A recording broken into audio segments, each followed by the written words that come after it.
Welcome to our channel. Today we how to withdraw from NordVPN account and cancel privacy services. Easy tutorial step by step clearly.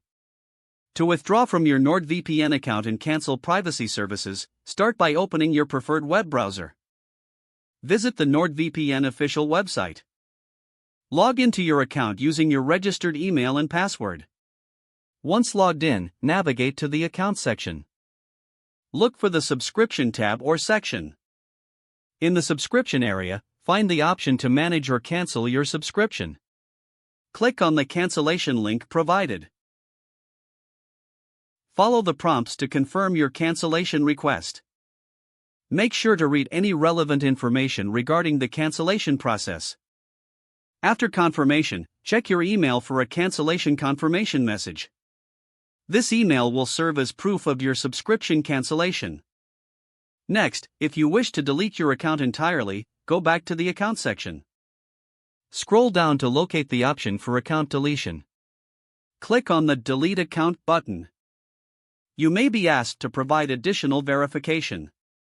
Complete the verification process as directed. Finally, ensure you have saved any important data before proceeding with the deletion. After these steps, your NordVPN account and associated services will be successfully cancelled. If the page does not load, refresh the browser or try again in a private or incognito window.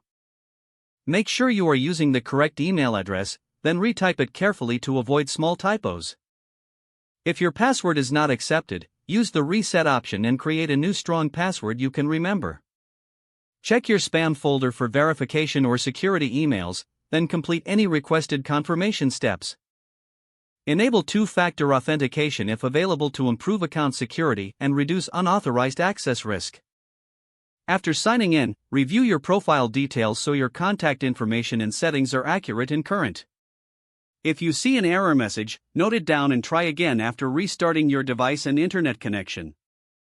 Log out when you finish, especially on shared devices, to keep your account and payment information secure. If the page does not load, refresh the browser or try again in a private or incognito window. Make sure you are using the correct email address, then retype it carefully to avoid small typos. Don't forget to like this video and subscribe to our channel for more step-by-step tech guides.